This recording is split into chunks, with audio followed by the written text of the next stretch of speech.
आज इस गांव में चाहता हूँ, आज यहीं रुक जाऊंगा। कल निकलूंगा, उस पेड़ की छाया के नीचे जाकर बैठता हूँ। हाँ, तूने सही कहा। लोगों ने तो कई बार उनके घर में क्लेश कराने की भी कोशिश की है, पर वह दोनों सास बहू का भी लगती ही नहीं है। सही कहा तूने मंजू। भिक्षा दे दो। मेरी बाबा जी प्रणाम। अभी तुम दोनों कौन सी सास बहू के बारे में बात कर रही थी? ऐसी कौन सी सास बहू होती है जो लड़ती नहीं है?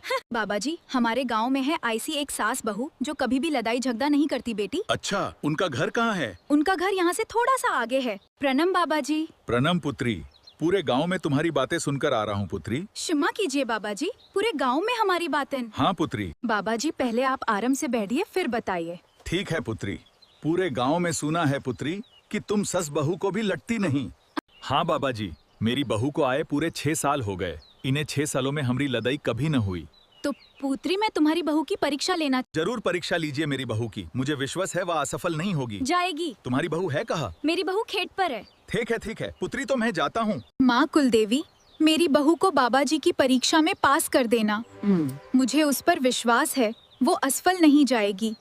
आज तो खेत में बहुत काम है, दोपहर होने से पहले खत्म करती हूँ। फिर घर जाना है गायों के लिए चारा लेकर। भिक्षा दे मैं।